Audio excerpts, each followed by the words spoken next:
అందరికీ నమస్కారం. ఈరోజు మనం మన గ్రామాల్లోని చెత్త సమస్యకు వచ్చిన ఒక అద్భుతమైన పరిష్కారం గురించి మాట్లాడుకుందాం. ఒక్కసారి ఊహించుకోండి, మీ ఇంట్లో పనికి రాకుండా పడి ఉన్న ప్లాస్టిక్ సామానుకి బదులుగా మీకు పప్పు, ఉప్పు లాంటి సరుకులిస్తామంటే ఎలా ఉంటుంది? భలే ఉంది కదా?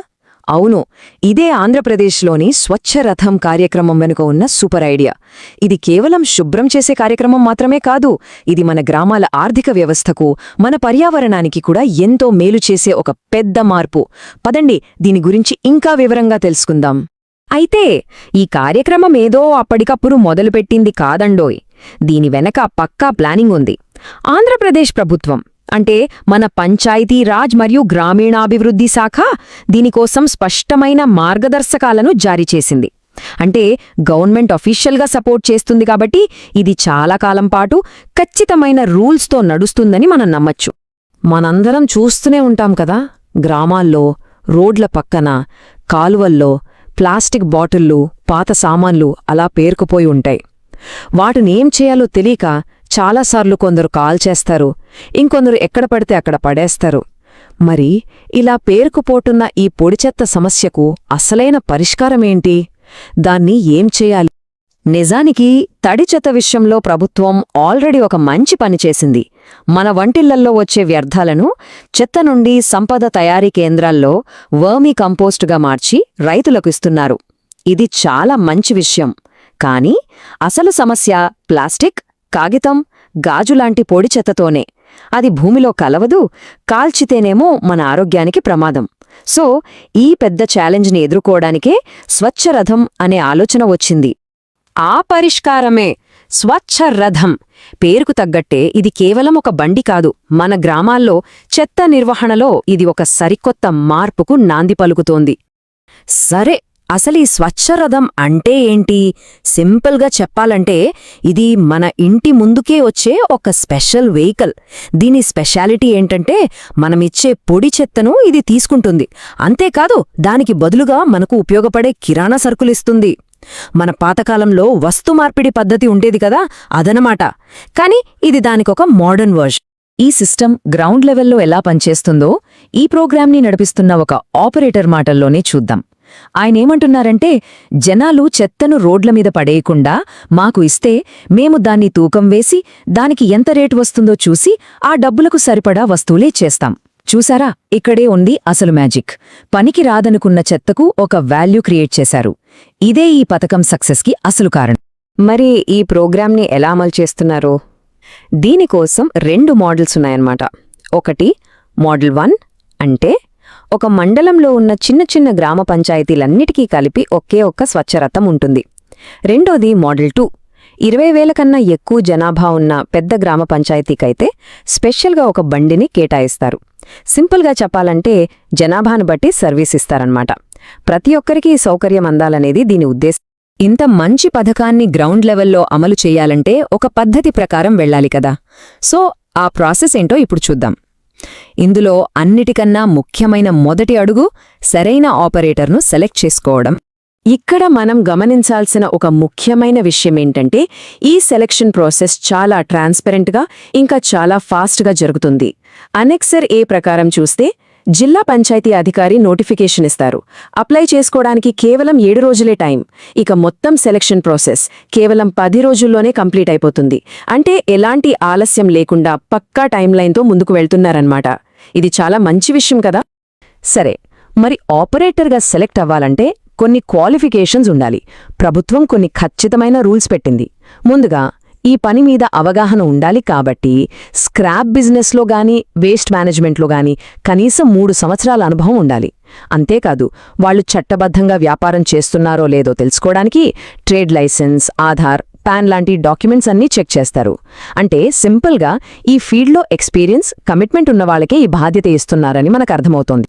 ఓకే, మంచి ఆపరేటర్ను సెలెక్ట్ చేస్తే సరిపోదు కదా, వాళ్ళు తమ బాధ్యతలను సరిగ్గా నెరవేర్చేలా చూసుకోవాలి. అందుకోసమే ఒక లీగల్ అగ్రిమెంట్ ఇంకా చాలా క్లియర్గా కొన్ని రూల్స్ అండ్ రెగ్యులేషన్స్ పెట్టారు. అనెక్సర్ బిలో చెప్పిన ఫార్మాట్ ప్రకారం సెలెక్ట్ అయిన ఆపరేటర్ ఎంపీడీఓ గారితో గానీ పంచాయతీ సెక్రటరీతో గానీ 1 సంవత్సరం పాటు ఒక అగ్రిమెంట్ చేసుకుంటారు. అయితే ఇక్కడ ఒక ఇంపార్టెంట్ పాయింట్ ఉంది. వాళ్ళ పెర్ఫార్మెన్స్ బాగుంటేనే ఈ అగ్రిమెంట్ని రెన్యువల్ చేస్తారు. దీనివల్ల ఆపరేటర్లకు ఒక బాధ్యత ఉంటుంది, సర్వీస్ క్వాలిటీ కూడా బాగుంటుంది. అగ్రిమెంట్ అయిపోయాక ఆపరేటర్ బాధ్యతలు ఏంటో చాలా క్లియర్గా ఉంటాయి. ఫస్ట్, 10 రోజుల్లో బండిని రెడీ చేయాలి. అది వాళ్ళు చెప్పిన డిజైన్లో, ఖచ్చితంగా జీపీఎస్ ఇంకా ఒక మైక్ సిస్టంతో. ఎందుకంటే బండి ఎక్కడుందో చూడ్డానికి, జనాలకు అనౌన్స్ చేయడానికి ఇవి అవసరం. ఇక రెండోది పని. నెలకు కనీసం 25 రోజులు ఖచ్చితంగా పనిచేయాలి. Last but not least, quality. జనాలకిచ్చే కిరాణా సరుకులు మంచి క్వాలిటీతో ఎక్స్పైరీ డేట్ అవ్వనివి అయ్యుండాలి. చూసారా, ఈ రూల్స్ అన్నీ ప్రజలకు మంచి సర్వీస్ ఇవ్వాలనే ఉద్దేశంతో పెట్టినవే. రూల్స్ పెట్టడం ఒక ఎత్తైతే వాటిని ఫాలో అవ్వకపోతే ఏమవుతుందో చెప్పడం ఇంకో ఎత్తు. అందుకే అనెక్సర్ ఈలో పెనాల్టీల లిస్ట్ కూడా ఇచ్చారు. ఫర్ ఎగ్జాంపుల్, నెలలో 25 రోజులు పని చేయలేదనుకోండి, రోజుకు 2000 రూపాయల ఫైన్. బండిలో జీపీఎస్ పని చేయకపోయినా లేకపోయినా రోజుకి 1000 రూపాయలు. ఈ స్ట్రిక్ట్ పెనాల్టీలు ఉంటేనే కదా ఆపరేటర్లు తమ పనిని సీరియస్గా, బాధ్యతగా చేస్తారు. సరే, ఇప్పుడు ఈ ప్రోగ్రాంకే గుండెకాయలాంటి విషయానికి వద్దాం. అదే ఎక్స్చేంజ్ సిస్టమ్. అసలు వీళ్ళు ఏ రకమైన చెత్త తీసుకుంటారు, దానికి బదులుగా ఏమేం సరుకులిస్తారు చూద్దాం. మనం స్వచ్ఛరథానికి ఎలాంటి చెత్త ఇవ్వచ్చో తెలుసా?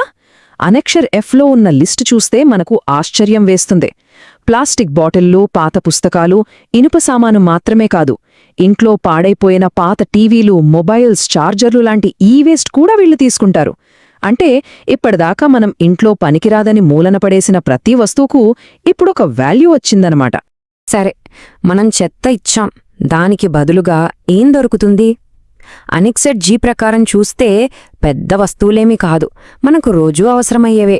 కొబ్బరి నూనె, గోధుమ పిండి, కందిపప్పు లాంటి వాటితో పాటు టూత్ బ్రష్, పెన్నులు లాంటి చిన్న చిన్న వస్తువులు కూడా ఇస్తారు.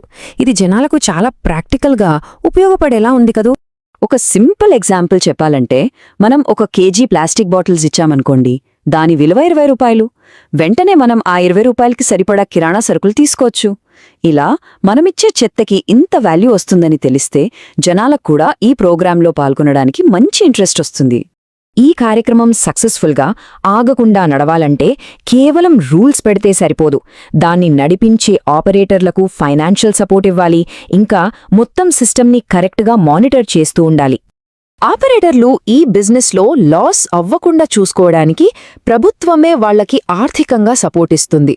దీన్నే వయబిలిటీ గ్యాప్ ఫండింగ్ అని అంటారు. అంటే సింపుల్గా వాళ్ల ఖర్చులకు, ఆదాయానికి మధ్య తేడా వస్తే ఆ గ్యాప్నే ప్రభుత్వం ఫిల్ చేస్తుంది.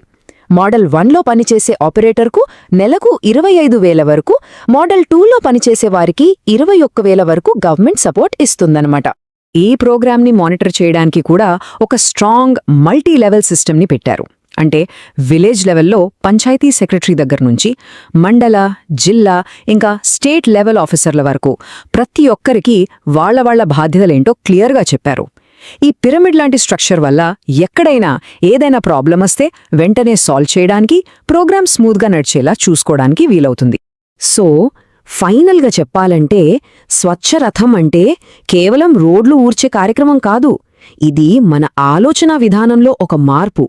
పనికి రాదు అని మనం పడేసే చెత్తకు ఒక విలువ ఇచ్చి, దాన్ని పర్యావరణానికి హాని చేయకుండా మళ్లీ రీసైకిల్ చేసి వాడుకలోకి తీసుకురావటం అంటే ఒక సర్క్యులర్ ఎకానమీ వైపు మన గ్రామాలను నడిపిస్తున్న ఒక చాలా ముఖ్యమైన అడుగు ఇది. ఈ విశ్లేషణ ముగించే ముందు మనందరం ఆలోచించాల్సిన ఒక ప్రశ్న: ప్రభుత్వం ఇంత మంచి కార్యక్రమాన్ని మన ఇంటి గుమ్మందాకా తీసుకొస్తున్నప్పుడు మనం చెయ్యాల్సిందల్లా ఇంట్లోనే చెత్తను వేరుచేసి ఆ స్వచ్ఛరథానికి అందించడం. మన గ్రామాలను శుభ్రంగా ఉంచడంలో పౌరులుగా మనవంతు పాత్రను మనం ఎంతవరకు పోషిస్తున్నాం ఒక్కసారి ఆలోచించండి.